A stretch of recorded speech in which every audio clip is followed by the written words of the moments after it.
Greetings, comrades, and welcome to How the Red Was Won, a podcast about organizing in the South, Texas, fascism, and how to fight back. I'm your host, Jen Big Nasty, and before I kick it to this pre-recorded episode, I'd just like to remind y'all that if you enjoy this project and are able to support it financially, please go and sign up for the Patreon. Every little bit truly does help make this doable. Honestly, it takes a lot of work to create and edit this podcast, so I appreciate any little bit of help that you can give me. So the episode that follows was recorded live.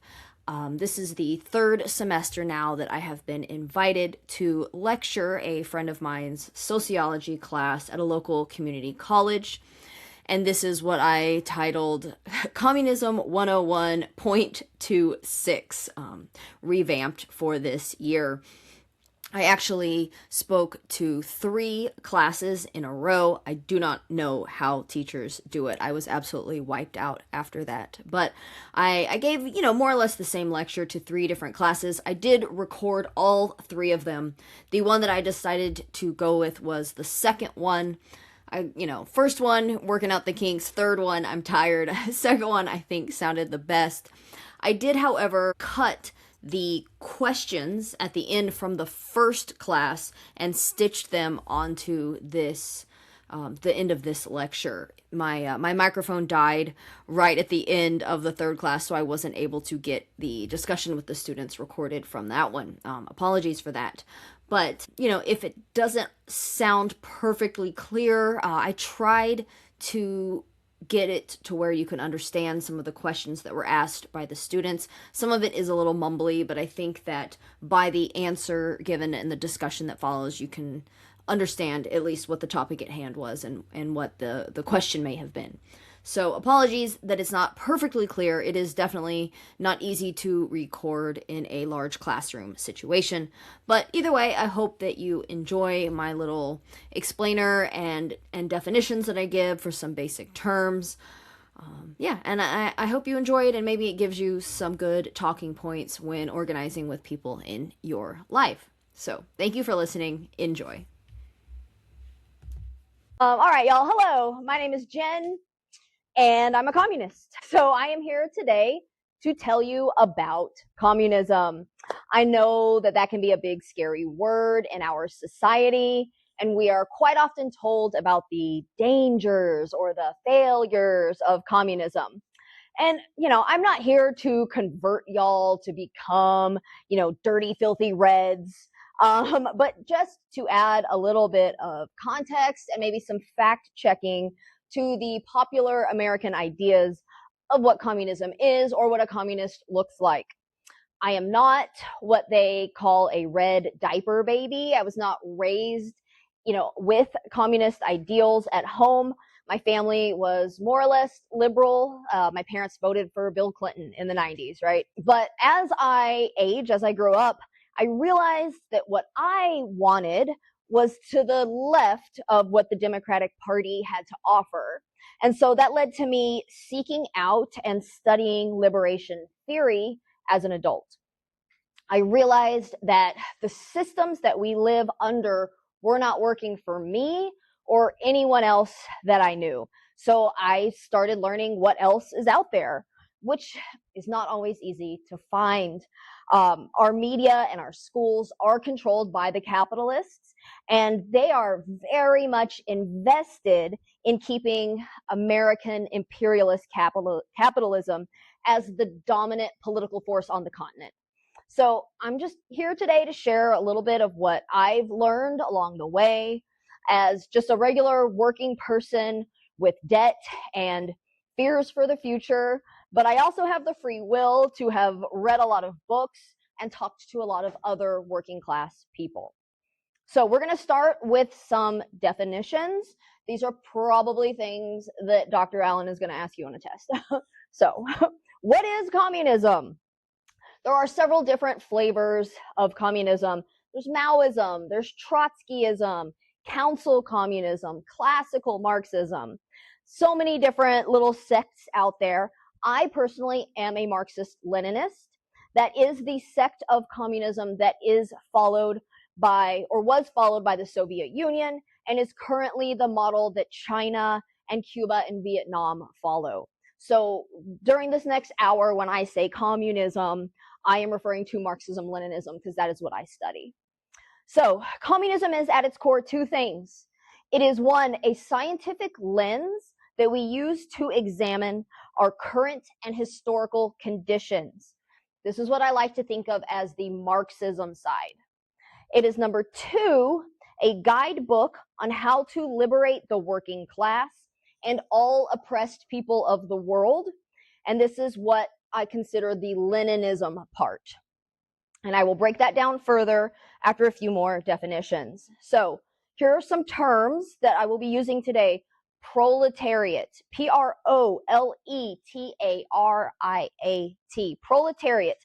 This is all of the people that work for a boss, rely on a paycheck, and don't own their own businesses. This also includes unemployed workers. So I do a lot of work with local homeless communities. Those people are also working class. A lot of them are just struggling to find regular work right now. So the vast majority of people in the world fall into this category. It's hard to get exactly accurate numbers, but in the US, somewhere between 80 and 90% of the population is proletariat, and that just means working class, right? When we say working class, we're talking about the proletariat. This definition is not based on how much money you make. You can have a tech job and make a lot of money, but you're still a worker, right? You don't own the company.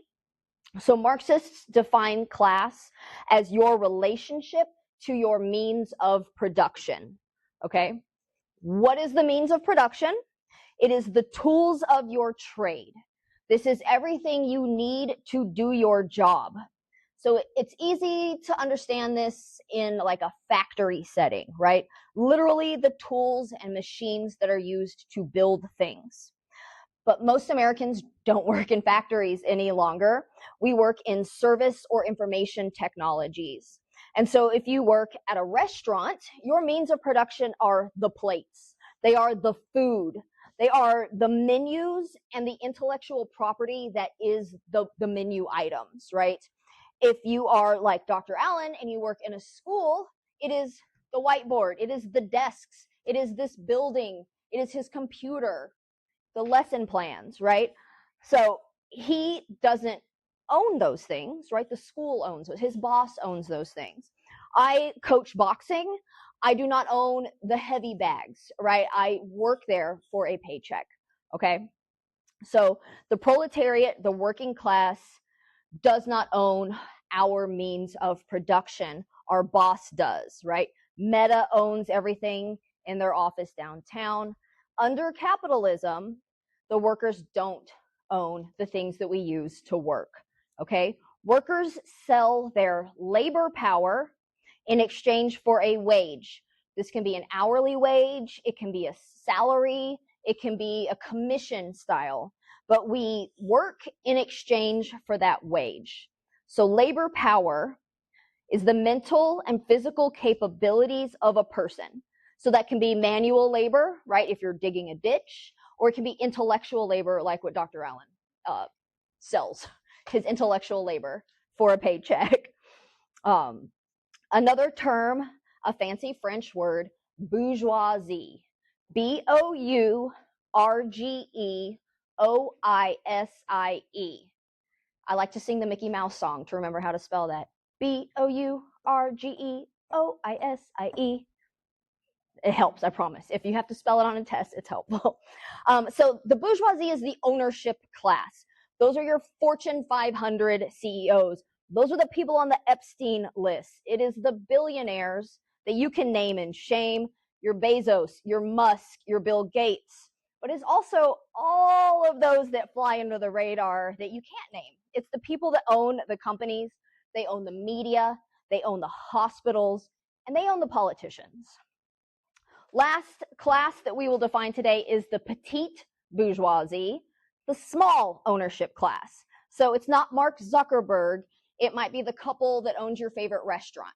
It might be your neighbor that owns a mechanic shop, right? So these people, do own their means of production. They have employees, but they're not the billionaire class, right? They are the people that kind of sit in between the working class and the bourgeois. If they lose their business, they become working class again, right? So they kind of sit in that little gray zone between the two major classes. Are y'all with me so far? Cool. So what are the goals and beliefs of communism? Communists believe that the working class should be the people in charge and making the rules. If you remember just one thing today about communism, that's it. That's really what it comes down to. We want the working class, that 85-ish% of the population, to be the people that are in charge of our workplaces and of our government and of our lives. We essentially want to seize those means of production. So right now, we live under capitalism. The rich are the ruling class, and they control like literally everything, right? Our government is run by and for the rich. Our jobs, right? Our bosses at work own the means of production. Our housing is owned either by a landlord or a bank, essentially. Our health care is gatekept by the CEOs of insurance companies and hospitals and pharmaceutical companies. And the media, well, mass media is controlled by like 5 corporations at this point, right? It's getting even smaller with this Paramount takeover of HBO. So just all this consolidation into fewer and fewer, bigger and bigger companies. They own the banks, they own the businesses, the media. They are the defense contractors that send us to war for their own profit. Capitalist class is the bourgeoisie, right? Those are the same thing. So the goal of communism is to take power from the rich and give it to the working class. It's Robin Hood, essentially, right? We want to seize the means of production, meaning those tools that we use to do our work, and control the government, right? And we want to give that to the working class. We believe that we are the people doing the work, and so we should be reaping the benefits, not the bosses, right? So why? Right? Why do we want to own the means of production? Essentially, because your boss is stealing from you. The ownership class typically doesn't work. They just own the thing and then make the profit, right? They do not perform productive labor. They're not building anything. They're not teaching the classes. They're not waiting the tables. They are just making profit off of you, off of the work that you do. And we call that surplus value. That's another vocabulary term. Surplus value is the amount of money that you make for your boss after you get paid, right? That is what they consider their profit. And so I apologize, but we're going to do a little bit of math right now. I know, just a little bit. And I muddied it up on the last class, but I think I'm going to make it easier right now, okay? So I also really just want to write on the board. You work at the widget factory for $20 an hour. $20 per hour. I have ugly handwriting, deal with it. And you work 8-hour shifts a day. Okay, so you are making $160 per shift. Okay, easy enough. You're making these widgets, which your boss sells for $100 each. Okay, we'll come back to that. The cost per widget, because it takes you 2 hours to build one, okay? It takes you 2 hours to build a widget at $20 an hour times 2 hours, right? So that's $40 in labor cost, okay, to your boss. Plus materials, right? The wood, the screws, what it takes to build the widget is another $25. Okay, so that is $65 that it costs to make a widget. But your boss is selling them for $100 each. So 100 minus 65 is $35 in profit that your boss is making just because he owns the company. Okay, does that make sense? That is your surplus value. You are only making $40 per widget. Your boss is making 35 for doing nothing. Okay, that is what we call surplus value.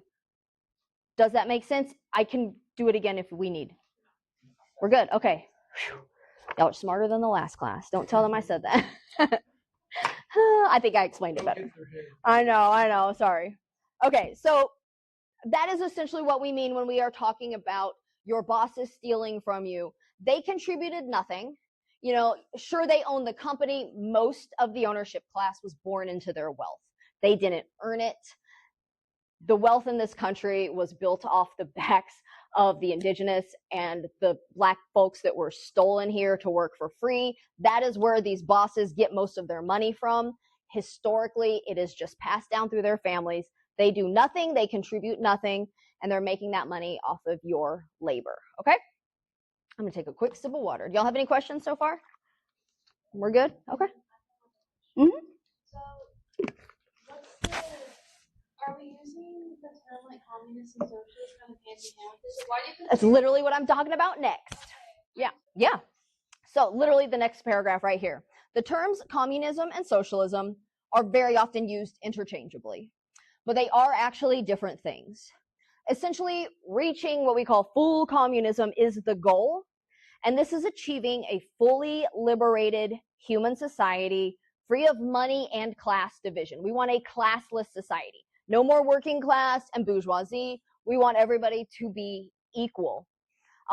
Anybody in here like Star Trek? So Earth, in the Star Trek universe, Earth has essentially reached full communism, right? Everybody is taken care of. Everybody contributes to the best of their ability, but there is no homeless people. There's no poverty. All of human society has been liberated, okay? So that is the goal. Now, nobody on our planet as of yet has achieved that. There are countries that are working towards it, though. So socialism is this building stage towards getting to communism, okay? There are what we call AES, actually existing socialist nations, China, Cuba, Vietnam. So these people are building socialism. They are working towards this equality, but they're not there yet. They have not fully eliminated classes. They are still striving towards getting there. So personally, I call myself either a communist or a socialist, really depending on who I'm talking to. At this stage in the US, they kind of do mean the same thing, because we're not even starting to build socialism yet. So my big goal is communism, which is something I will never live to see. But what I want to get to is that building step, that stage of socialism to start building communism. Did you have a question? Yes. So we talked about like seizing production. What does that look like? So like it'd be great. Yes. If we could just transform America into communist or socialist. Right? Yeah. I don't even know what that looks like. It looks like different things in different places. China was a feudal society before their revolution. Russia was a feudal society before their revolution. They had a czar. China had an emperor. Cuba was basically run by American companies before their revolution. So when the revolution happened, and again, it looks different in different places. The government is taken over and things start to be redistributed. I'm going to get into it a little bit later. I visited Vietnam a couple of years ago. And Vietnam was also fairly feudalist. It was run by France. And so they had these families that had been working the farmland for generations, but they were owned by a feudal lord. So when the communists took over Vietnam, they gave the land to those families. So now they could control their land. They could sell their commodities, their food production, for what they wanted to, and they didn't have a feudal lord taking a cut from it. Cuba did something similar, because they were also fairly feudal, again, run by American companies. Castro freed the slaves, and a lot of the ownership class there fled to Florida is really what happened there. And so the people that work in Cuba were able to own that land, the sugar plantations, the people that worked it were able to now take ownership of that land. And we're not really a feudal country here, so it would look a little different. Maybe it would look more like workers' co-ops, something like that, right? So like, if you have, there are a few like breweries and stuff in town that work that way, where all of the employees have partial ownership in the company. And so it could work sort of like that here as well. Yeah. Sorry. No, you're good. I like questions. So right now, It is a good question, and like I don't have all those answers, right? So in different places, things look different, right? And the U.S. is fucking huge, right? And so like there's a lot to contend with when it comes to that. I do think that it will look different in different places. Places that are more farmland, it could look more like what it does in like an agrarian society, and places that are more industrial, it could look more like maybe what Russia looked like, and with the workers owning the factory. Yeah, I mean, it's going to take a lot of work either way. But I think that as we get closer to maybe being able to pull something like that off, I think those ideas will start to emerge and maybe look more concrete as we push towards that. Yeah. Yeah, of course. So I call myself either one depending on who I'm talking to, mostly because the C word is so scary, especially to boomers, because they grew up under the Red Scare. Do y'all know what the Red Scare is? Have we heard of this a little bit? Yeah. So it was a decades-long propaganda campaign waged by the U.S. government against any socialist nation, really specifically at the time, the USSR. But now we're really doing what is often called the Red Scare 2.0 against China. You hear all this stuff about China all the time, right? And they want Americans to be afraid of China and what they're doing there, the Belt and Road Initiative, the BRICS, all of that. They want Americans to be very afraid of that. Under this McCarthyist period, the government, spearheaded by Senator Joe McCarthy, he went after suspected communists, specifically in Hollywood and organized labor as well as the media.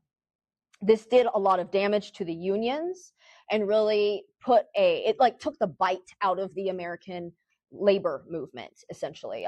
They kicked all the Reds out and put in union leadership that was more sympathetic to the bosses, and really did a lot of damage into not just our union numbers. We have very low union density in the U.S. It is getting better, but it's still very low right now because of this. At the same time, they were doing what is called the Lavender Scare. Have y'all heard of that? Less so, right? The Lavender Scare, happening at the same time, it was a moral panic about queer people in the U.S. government, which led to their mass dismissal from government jobs about the same time, mid-20th century. And it contributed to and paralleled the anti-communist campaign of Joe McCarthy. Gay men and lesbians were said to be national security risks and communist sympathizers, which led to removing them from state employment. This propaganda was being pushed really hard and did a lot of damage, obviously, to like the liberation of queer people. It really created this bureaucratic institution of homophobia that we are still struggling against today. And it's very obvious right now with the current persecution of trans people, right? It is very much related to all of this. It is all connected. Okay, so let's get into some names. So who is Karl Marx?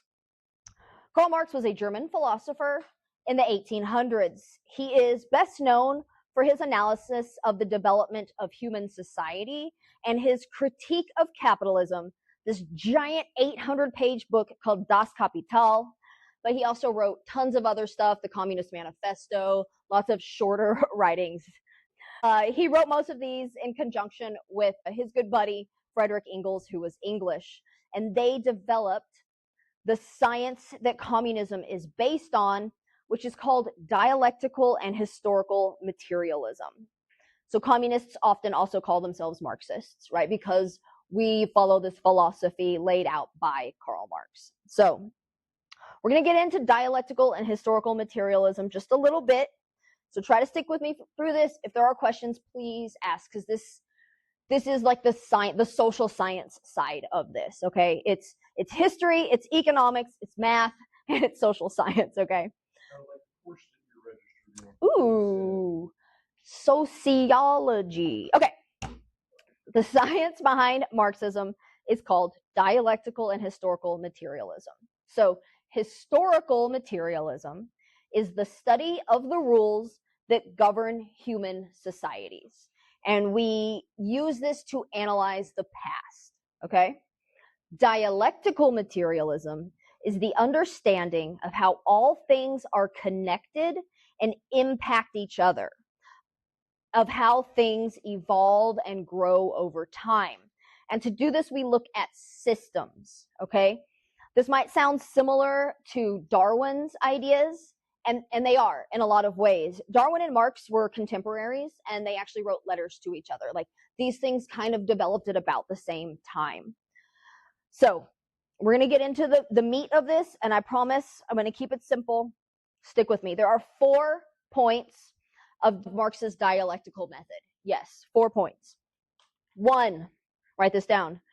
Nature is connected and determined.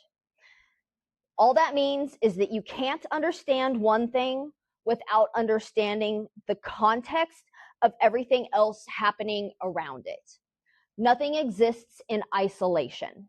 So if you think back, I get this visual of like my 7th grade biology book where you have like a pond ecosystem, right? And you've got the little fishes in the pond, and the water evaporates, and then it rains down, and the rain grows the grass, and then something eats the grass, and it poops in the water, and then the fish eats the poop, and it's that little life cycle, right? Yes. Of Marx's dialectical method. Yeah. Does that make sense, right? How a whole little ecosystem and how everything is connected like that, okay? That was number 1. Number 2, nature is in a state of continuous motion and change, okay? Constant renewal and development. Something is always arising and developing, and something is always dying and fading away. So things are connected within the stuff around it, but within each thing, there are also these changes happening. Essentially, this idea of birth, growth, death, and rebirth. It's like a life cycle, okay? Number 3, this is the more complicated one, stick with me. Natural quantitative change leads to qualitative change. I'm going to say that again. Quantitative change leads to qualitative change. Okay, all that means is tons, hundreds, thousands of tiny little imperceptive changes add up to creating a big change. I think a good visual for this is a pot of boiling water, okay? You fill up a pot of water, you put it on the burner. It's just sitting there, right? You're just sitting there looking at it, and it doesn't look like anything is happening, but all of those little molecules inside it are speeding up and moving around, and you can't see it, but all these little changes are happening until, boom, now the water's boiling, right? All those little molecules were doing so much that you couldn't see until finally that qualitative change happens and the water is boiling. Does that make sense? Okay, another example I like to use, I work in fitness, right? So if you lift weights, right? You're lifting weights, you're doing your bicep curls every 3 days. You're like, why does my arm still look so puny? Inside that muscle, I don't know if y'all know how muscles grow, you create tiny little tears in the muscle fibers. And then when those tears heal, they grow in volume, right? So I'm doing this, I'm lifting every 3 days for 3 months, and then all of a sudden, boom, I'm jacked, okay? All those tiny little changes were happening that you couldn't see until all of a sudden now you can see that muscle growth happening, okay? We're talking about that happening within a society, right?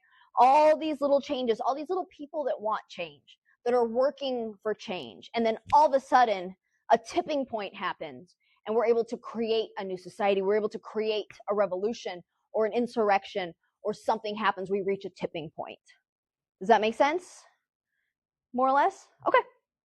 The last one, number 4, contradictions are inherent in nature. Basically, internal contradictions exist in all things. We're talking about a positive and a negative, a past and a future, something dying away, and something new developing. We're really talking here about a struggle between opposites, the struggle between the old and the new, and that makes up this internal process of development. It's very similar to that tiny quantitative changes adding up, right? So when we talk about contradictions, We all exist full of contradictions, right? Our society is full of contradictions. And when we struggle against those, that's how we create change. Are we good on that? Those 4 things? I can go over them again. Yeah, we're good? Okay. So that's basically Marxism right there. Marxism is a philosophy. It's not a dogma. We uphold these revolutionaries, Marx, Engels, Lenin, Mao, but we don't deify them, right? We look at the things that they wrote about, the things that they did, and we learn from those things, from what they did right and what they did wrong. I'm gonna take a quick sip of water. Y'all doing good? Okay, good. One of these days, I'll learn how to drink without dribbling on myself. One of these days. Okay, so who is Lenin? Vladimir Lenin was a Russian revolutionary who studied the works of Karl Marx, and he put these ideas into action in the early 1900s by leading the Bolshevik Revolution and overthrowing the Russian Tsar in 1917. He was the first person to put these theories into practice. He built on Marx's analysis of capitalism to include his own observations of developing imperialism. Okay, so right about this time is when World War I was happening. And Lenin often refers to that as the first imperialist war, this war between nations for empire, for capital, right? The goal of the Germans was to take what Russia had, essentially. And so that was kind of the catalyst for the Bolshevik Revolution. And revolutionaries around the world have studied Marxism-Leninism and built on their work, right? Again, that's why we look at this as a science and not a dogma. We cannot replicate the Russian Revolution here, right? First of all, it's 100 years ago. Things look very different, right? But all revolutionaries around the world that have studied this have built on it and applied it to their own conditions. So we have Kwame Nkrumah from Ghana, who created the Pan-African movement. We have Huey P. Newton, one of the founders of the Black Panther Party. We have Angela Davis. She was a Panther and then joined the Communist Party USA. We have George Jackson. If you don't know George Jackson, I strongly recommend reading his works. He's a Black man who was radicalized in California prison, and he ended up being murdered by the prison guards for organizing the inmates, right? He was studying Marx and trying to organize the inmates, and they were not having that. We have, of course, Che Guevara, who was Argentinian. He fought with Castro for Cuban independence. We have Leila Khalid. She's still alive. She's a Palestinian. She was a member of the PFLP and the first woman to hijack an airplane. Very cool lady. And then Ho Chi Minh, of course, the liberator of Vietnam, who again studied these things and applied them to the Vietnamese decolonial struggle to beat the French and get them out of their country. So there have been lots of these movements since 1917. And again, these people, these revolutionaries study this and go, okay, well, we're not exactly like Vietnam, but what can we learn from Ho Chi Minh and apply that here? So I had the privilege of visiting Vietnam 2 years ago and learning about how they are building socialism. They follow what they call Marxism, Leninism, Ho Chi Minh thought. So again, that's just building on the standard Marxism, Leninism. Ho Chi Minh was the leader of Vietnam, leader of the Vietnamese Revolution against French colonialism, which ended in 1954. And then immediately the Americans were like, excuse me, we're not going to let you build communism here. And then, the Americans waged a brutal 15-year war against the Vietnamese revolutionaries. And this is including dumping tens of thousands of gallons of Agent Orange. Y'all heard about Agent Orange? Yeah. A poison and a war crime that we dumped all over the central and southern parts of the country. Not only did it destroy crops, but it poisoned generations of Vietnamese people, causing all kinds of cancer and developmental issues. Agent Orange alters your DNA. And so the revolutionaries that were exposed to it died of cancers pretty early on, but then they had very severely disabled children. And I was able to visit 2 Agent Orange communes where people live there because they can't fully live on their own. It was inspiring and devastating to meet some of these people. And the US has never, of course, paid any sort of reparations or even given them any money to help with any of this. And on top of that, American soldiers, GIs that were drafted, right? Vietnam was a drafted war. The GIs that were tasked with dumping this toxin also developed all kinds of cancer, and their children were very disabled as well. And in typical American fashion, America knew that this stuff was extremely dangerous, and so of course they tasked the black and brown GIs with being in charge of that, to continue to poison the black community, because that is what the US loves to do. So as part of that delegation going to Vietnam, I was able to meet with several members of the Communist Party of Vietnam. We met with government officials, we met with like their equivalent of senators, we met with the youth union, and I even got to visit a cooperatively owned chicken farm. So I mentioned earlier about how the families that worked the land were given that land after the communists took over. And now they often work in cooperatives. So it's like maybe 10 little farms in the area all work together, share tools, share knowledge, and things like that. It was very cool to see. And I've never been in a chicken farm before. It smells bad, but it was really cool. And we also visited the Ho Chi Minh Academy of Politics, which is essentially a grad school for people that want to become diplomats or party leaders. And we got a 5-hour crash course on Vietnamese socialism.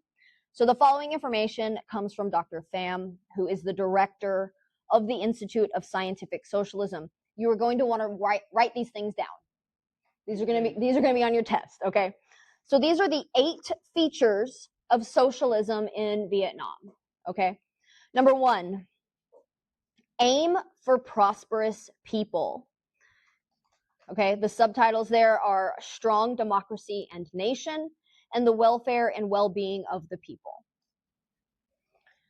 Number 2, people must play a mastery role, and they do that by mobilizing knowledge and people in Vietnam and in the diaspora. So my family actually came from Vietnam in the early 60s.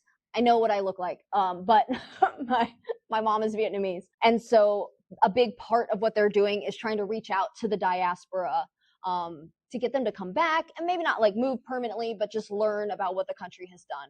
They really want to reach out to the people that left. Number 3, build a highly developed economy and workforce. Number 4, modern culture and national identity with traditional identity and culture. So the idea here is just Vietnam has a very long history and lots of really beautiful traditions. Things like, they still celebrate the Lunar New Year every year. That just happened a couple of weeks ago. Things like lion dance and these traditions that have been around for so long. They want to keep that while also building a very modern society. What's up? Yeah, no, you're okay. Number 4 is modern culture and national identity with traditional identity and culture. So mixing of that old and the new. Number 5, well-being, freedom, and happiness. Sounds nice. Number 6, a multi-ethnic society. So Vietnam actually has 54 ethnic groups with all kinds of varied history and traditions. So multi-ethnic society, equal, united, respectful, and supportive of each other. And then the side note under that is women in power and paid equally. It is a big part of what they are trying to build there. Number 7, build a socialist state of, by, and for the people of Vietnam. And number 8, maintain friendship and cooperation with all countries of the world. And this is a policy of non-interference. So they don't want to mess with you, and they don't want you to mess with them. Vietnam has not been in a war since 1979, after decades of war fighting the French and then the Americans, and then China briefly invaded. That is the last time China or Vietnam has been involved in a war. They've both been very peaceful since then, as compared to here.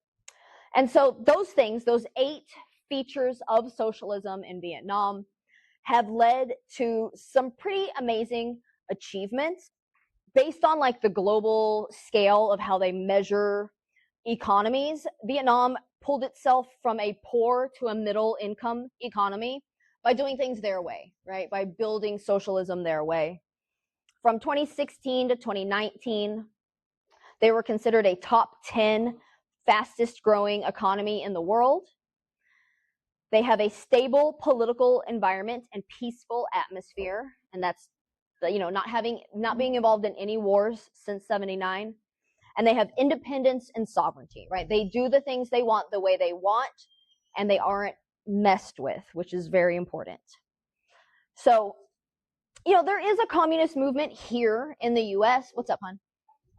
Yeah. Because I don't believe in a capitalist system. Like, I don't think that what we're doing right now is going to work for us at all. But if we do try to become a socialist or communist society, as other countries have tried before, how do you suppose our leaders don't become corrupt? That is a very good question. I think, at least historically, and if we're looking at the fall of the Soviet Union, now they had a lot of internal problems as well. A lot of that was outside, also from the US, right? Right now it's even worse, but the US has had an embargo on Cuba since their revolution in 59, and we literally prevent other people from trading with them. And the goal of that is to make their government fail, right? They want people to rise up and overthrow their revolutionary government, because the US does not want a communist nation that close, right? Because it allows us to look at them and be like, wow, they all have healthcare and free college. Man, that's cool, And they want that to look bad to us, right? So I think that if and when we get to a point here of rising up and trying to build socialism, we won't have that outside influence the same way that the US does to everybody. They'll do that to us, and part of that is, I wasn't going to super get into this, but when a socialist revolution happens, they establish what they call a dictatorship of the proletariat. So proletariat, the working class, right? A dictatorship of the working class, purposefully to keep those former capitalists in check, right? China does this really well. Vietnam does this also. There are billionaires in China right now. They still exist. They still have people that own companies. It is part of their process of building socialism. But these people are not allowed to use their money to influence the government. Vietnam recently executed a business owner for doing that. She owned a bank and was using all of this money to try to influence the government. And when she was convicted of that, she was executed. Now, we can argue about capital punishment all day, but that is how these places are able to enforce not allowing their rich to take back control. And China does something very similar. You're allowed to make your money, but if you use it to exert political power, we're already killing each other. Listen, the state of Texas executed 12 people this year. Yeah. So, and they wasn't billionaires. They were just people, Yeah. you and me people. They probably did some things. Maybe they did. The American police execute 1,200 people on the street every year. There's a 12-year-old on death row. What? In Texas? No. But we're good. We graduated them all. At least they're over 16. There is a 14-year-old in Oklahoma, though. Jesus Christ. Because Okay, so we do have a communist movement in the US. It is not super powerful right now. It is fairly disorganized, but there are groups, and I always tell people, if they're interested in organizing, join an imperfect organization and work to make it better. So we have CPUSA, the Communist Party, that was established in 1919. It is still around. The Black Panthers are probably the best example of an American Communist Party, and that is why the government murdered most of their leadership. But I think that, what's that? Yeah, I think that they are a very good example to follow if we want to start building something like that here. The reason that schools offer free lunch to students is because of the Black Panther Party. The Black Panther Party was organizing and feeding kids, and the government was like, well, we can't let them do that. I guess we should do it. And so even though, sure, they didn't have a socialist revolution, things like that can still make a huge difference and can still really help a lot of people. So pushing for these things, making strides is just as important, especially where we're at right now. We have other smaller parties. The PSL, the Party for Socialism and Liberation, is very active in the Austin area. They work very closely with Palestine Youth Movement, and they do a lot of really good work here around town. The DSA Austin has a huge chapter. There's the IWW, the Industrial Workers of the World. They're a little more on the anarchist side, but they're a huge labor union that anybody can join as long as you're a worker. So there's lots of good stuff still going on. There are some famous communists you might not have heard of, or you've heard of them, but you didn't know they were communists. Lucille Ball was a member of the Communist Party. Albert Einstein was a self-described socialist. Tupac Shakur was a member of the, what is it called? The youth version of the Communist Party when he was a teenager. His parents were both Panthers. Martin Luther King Jr. was a socialist, and Malcolm X was a communist as well. So we have, you know, yes, we should learn from Marx and Lenin and Ho Chi Minh, but we have people here at home whose work we can read as well. And I definitely recommend specifically studying the Black Panther Party as an American, because I think that they have done the best work here in the States. So there's a lot of information I just threw at you guys. So what is to be done, right? The world is fucking scary right now.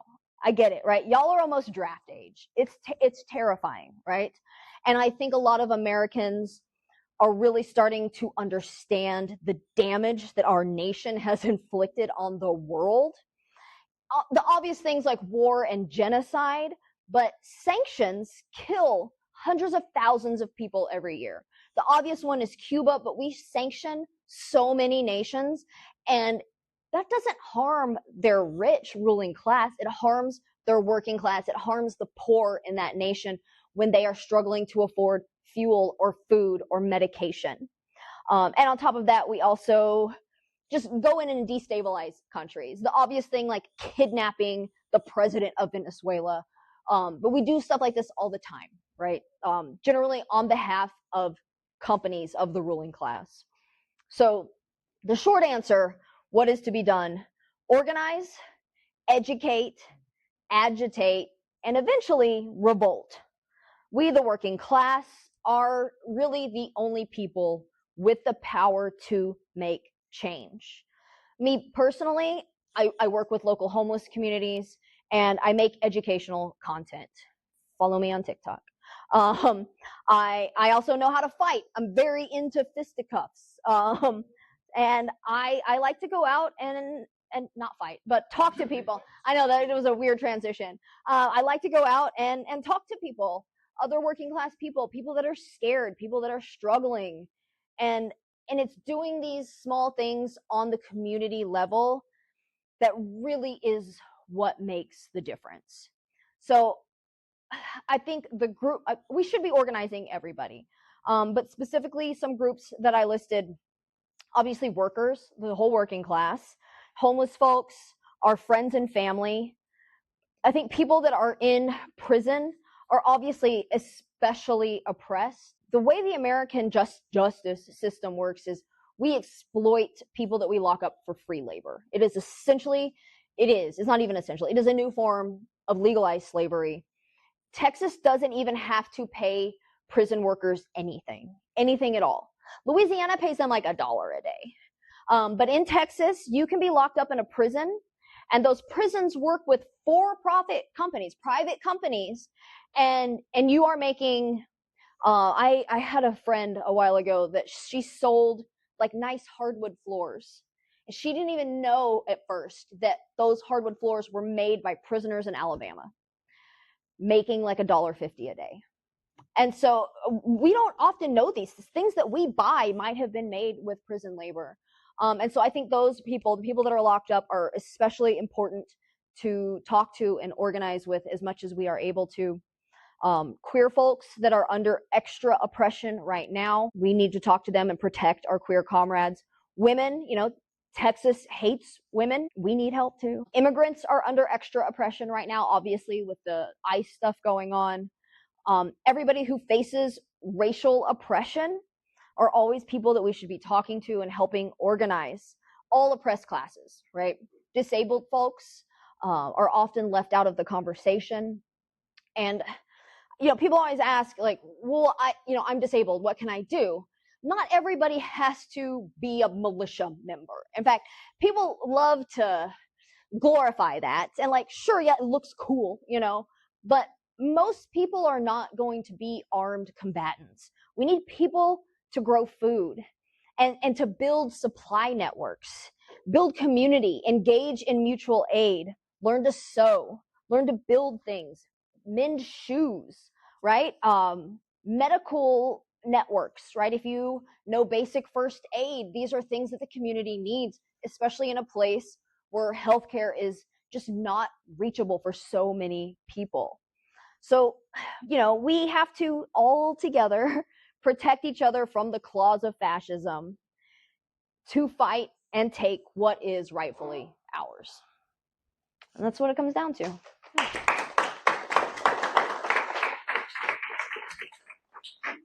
We have questions. I love questions. Yes. Yeah. Questions. No, you go. No, you asked. Okay.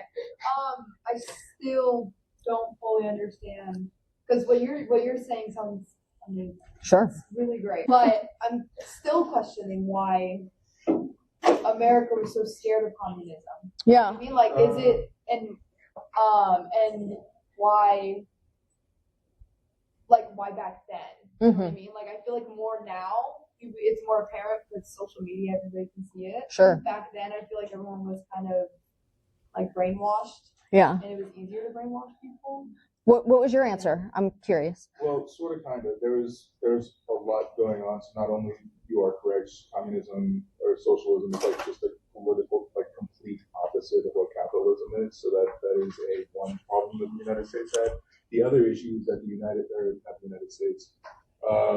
the Soviet Union back at the time, right after World War II, they were also chasing to have nuclear weapons. I think we had some scientists defect, and that's how they ended up getting it. They came up with it on their own. I don't 100%. We had people defect. We grabbed Germans. We grabbed Germans. And, The Germans helped make food. So we had nukes and we used nukes, and we were like, fuck that. And then the Soviet Union was like, hey, we want nuke too. So then they started developing nukes, and it basically got to be this super tense thing. Because like at this point, the whole world knew what the fucking nuke could do. And the Soviet Union at the time was After World War II. Yeah, this is the Cold War. Yeah. Okay. So think 1946 to like the 90s. 91. Yeah. 91. Due to internal and external contradictions, right? So the U.S. Worked really hard to destabilize the Soviet Union. And, it was KGB versus CIA, a lot of that stuff going on.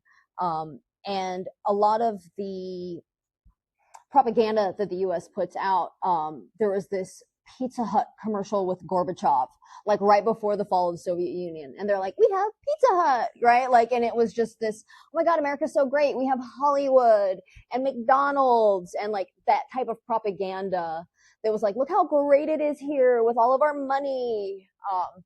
And it worked. It worked enough to where people were willing to try something else. And as soon as the Soviet Union fell, many people were plunged into poverty. Prostitution had been essentially eliminated because women didn't need to do that type of work because their needs were met, and it immediately came back. This idea, you've heard of like mail order brides from the former Soviet Union. A lot of that stuff started up because people were very desperate. The Soviet Union obviously wasn't perfect. They made plenty of mistakes. But a lot of what happened with them was destabilization from the West. I don't think that was even your question, but why they fight against it. It's really literally so that the Rothschilds and the Elon Musks and the Bill Gates can keep their money. So they convinced America They haven't even convinced us, really. They own the politicians. Yeah. In the media. So Or, you figure that, okay, so we were deathly scared in 1917 of the Bolshevik Revolution. Let me rephrase that. Rich people in America were deathly scared of the Bolshevik Revolution. Here's a piece of fact that most people don't know. Did you know that we actually put troops in Russia in on the side 1920 of the Tsar to fight against their? Because that's the first thing little Russian kids learn, is that America invaded Russia. Has Russia ever invaded us? No. Has China invaded us? In fact, name the country that China has invaded. Vietnam. In 1979, and it was the last time either one of those countries was in a war. I would say that was they were. Yes. Yeah. Was versus name the last country that we've invaded. Stop yourself. Just get out a map. Yeah. And so imperialism, yeah, right. Yeah, and so like the reason that we invade all these people, the reason that we kidnapped the leader of a sovereign nation a month ago that has already been forgotten, you know, the reason that we do all these things is because of imperialism, which is a stage of capitalism, right? When the capitalists run out of resources and people to exploit at home, they have to go and do that overseas. You know, yeah, it's why we own all these textile companies in Bangladesh, right? And pay these people like $1 a day to do the work, is because we can't get away with keeping Americans that poorly paid. So we have to go to another country to try to do that. It's also the reason why we have prison labor, right? And it's because we lock all these people up for petty crimes of poverty, and then make them work in prisons. Texas doesn't even make you pay prisoners at all. In Louisiana, it's like $1 a day. Texas is $0, and we put these people to work. It's slavery. It's modern day slavery. They actually, there's one in Lockhart that you can go visit. It's actually male and female. So look at that progress. So woke. You can make 40 cents an hour. That's paid by a private company, right? So they'll hire you to make things at this prison sweatshop for 40 cents an hour. And of course, then you can see widget-wise why they would want to do that, why they would set up right next door to the prison. Yeah. So I was having an argument with the Democratic Socialists, and they were like, well, you know, the only reason China's doing well, because I was pointing out that everything we're wearing, talking to is made in China, you know, that failed socialist country that we all buy our stuff from. And they said, well, the only reason they do that is because they're capitalists now. I was like, beg your pardon? And they said that they were capitalists. I said, okay, I'm going to take what you say for real. But they're capitalists after they've given everyone healthcare, housing, jobs, and education. That's not how that works. And then they play, let's make fidget spinners for stupid Americans. Then they play, let's make stupid phones for stupid Americans. But first, they take care of those things.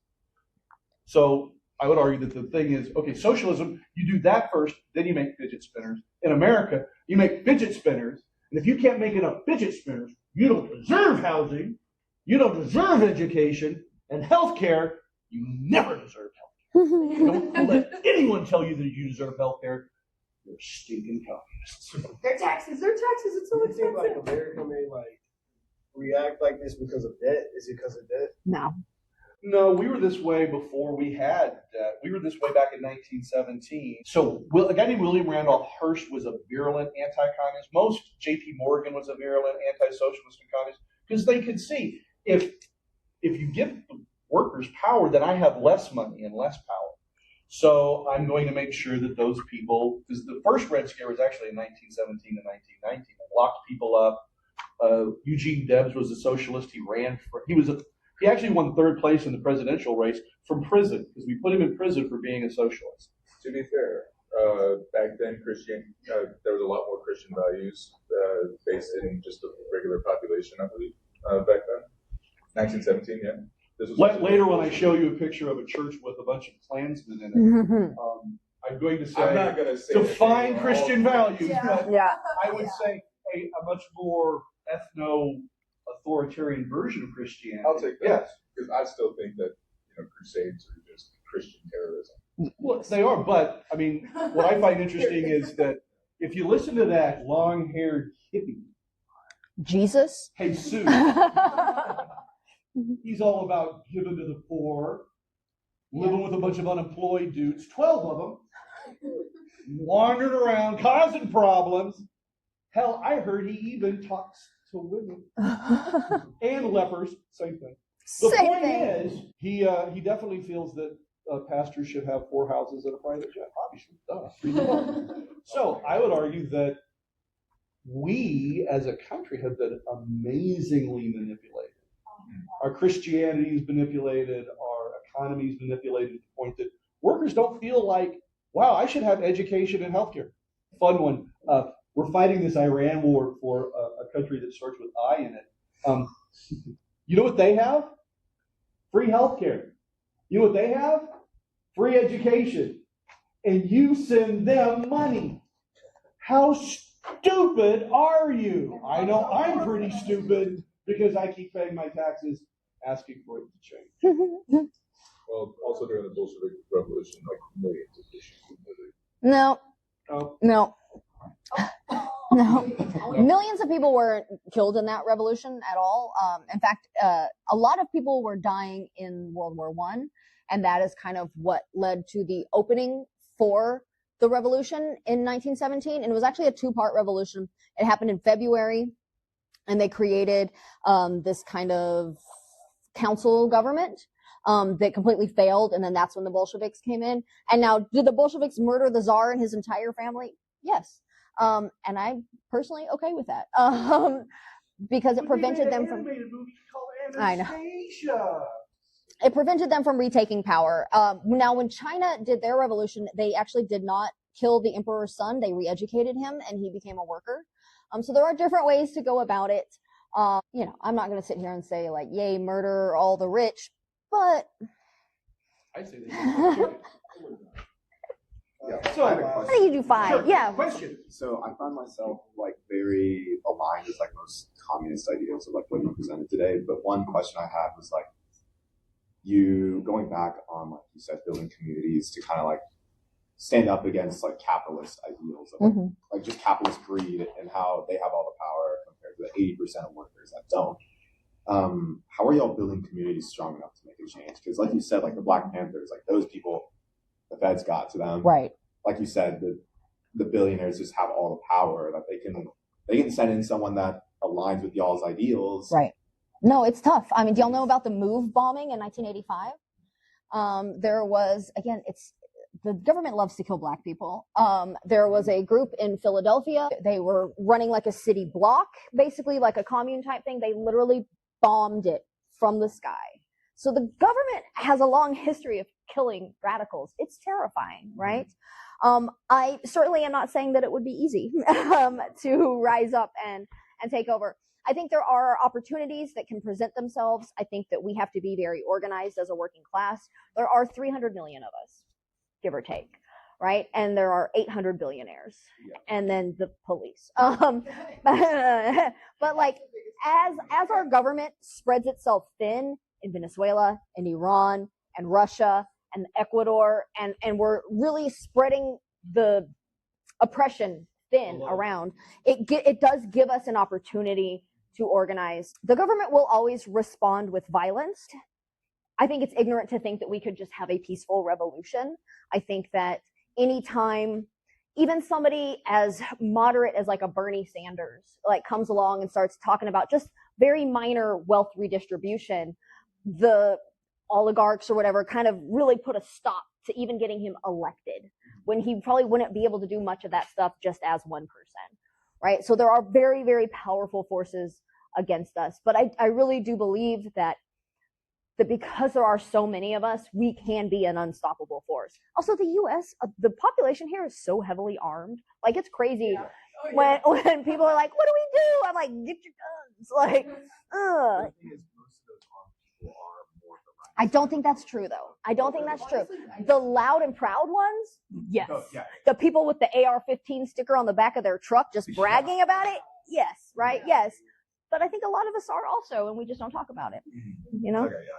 What's up? I also had a similar question to his, but it was more on the side of like, what if you were someone that comes from like an immigrant family and like you want to be part of this like movement, but you're just like, I can only focus on studies. Right. No, I know how scary that is. The people that are under extra oppression, under extra scrutiny, have to be careful. And I think that is where people that have privilege, whether that is male privilege or that is white privilege, it is so important to take care of and look out for immigrant communities, queer people, people that are under that extra oppression. We talk about this a lot with like disabled comrades, people that want to be out in the streets but maybe aren't able to, or because they have a mobility disability, they're not able to run when the cops attack, right? And it's so important for those of us that have privilege to protect the people that need it more. And so as somebody with an immigrant family, you might not want your name on stuff, right? You might not want to be the face of anything, and that's perfectly fine, right?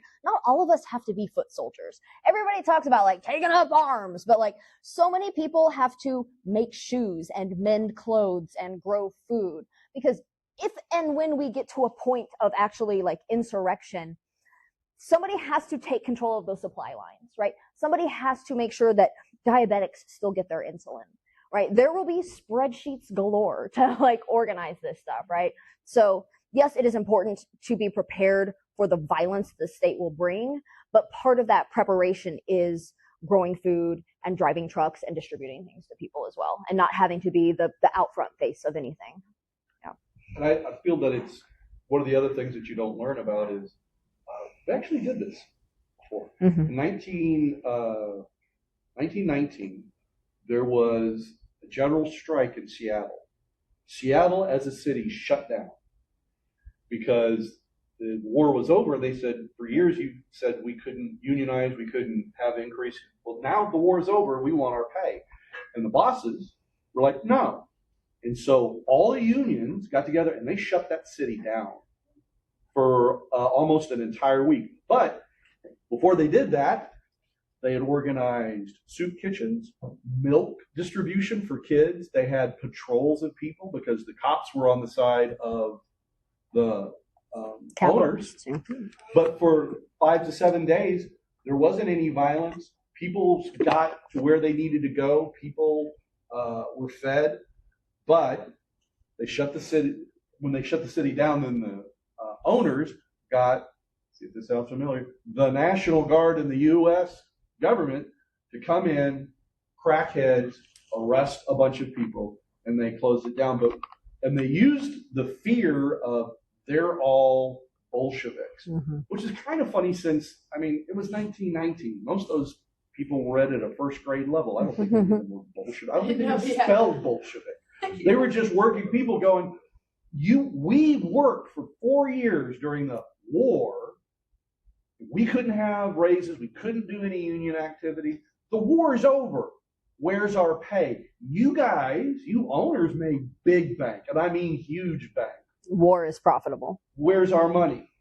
And that was close. Like, I think if a couple other cities would have joined in, that might have actually been a real tipping point. But, police, soldiers. Do they even have enough National Guard to like? No, we don't. You know what I mean? In multiple cities did that. If You're right. I think you're seeing what happened in Minneapolis. Like when push came to shove, there weren't enough National Guard. They pushed ICE out. Back. Yeah. ICE even had to pull back some of their shenanigans because people started. You were asking, like, what can you do? Well, like she said, maybe you yourself can't be out in the street, but maybe make contact with people like ICE Watch and stuff like that to say, as a group, we can pull the fangs out of these idiots in unmarked cars. And I actually kind of think that may be the plus of Texas. Because if people start grabbing folks in Texas, you can expect return fire. Yeah. And because you're getting kidnapped. Well, there are 400 million arms in our possession, in people's possession. There's only 4 million arms in the cops. Math. That's more math. Math. All right.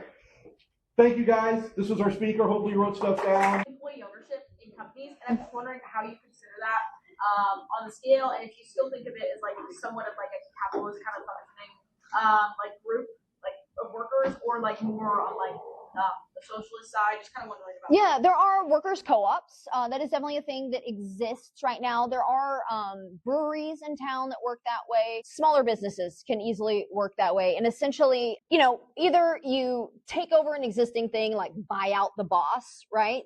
Or you just create it from the ground up. My partner is a tattoo artist, obviously, and him and some of his coworkers had really looked into it. They didn't end up doing it, but like 4 of them were going to go and start their own co-op. So right now, the way there is someone that owns the shop, the artists do their work and they pay a percentage of every tattoo they do. It works like a hair salon does, essentially.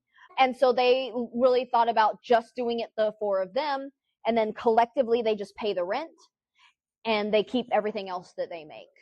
So it can look like a few different things, especially depending on how big the company is, right?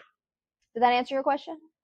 Somewhat. Okay, I'll take that. Well, I would also like to throw in that it's also how we've structured capitalism to look the way we do. For instance, in Germany, like Volkswagen, Daimler-Benz, all those, their corporate boards have to have the workers on the board. Yeah. Like that's a have to. You can't be a corporation without the workers being represented. But is that how ours is? No. So often the way they structure their company is to benefit or at least have workers as part of that dialogue, which is why they have, like, for instance, like, who here thinks you're going to go to college? Most of you better raise your hand. You're in college. I'll tell you, parents have asked, but that's not everybody. That may not be everybody's calling. Where in Germany, like, they have a thing where, like, you make a deal, go to an apprentice program for 2 or 3 years where you're getting paid a real wage, and then you work for a company as a welder or a fabricator or something like that. And the workers said, we know we're going to need these people. We want to make these people through this process. Here we're like, gee, we should probably have some people like that. Why aren't there enough nurses? Well, that's a problem. Well, people will die until we fix it.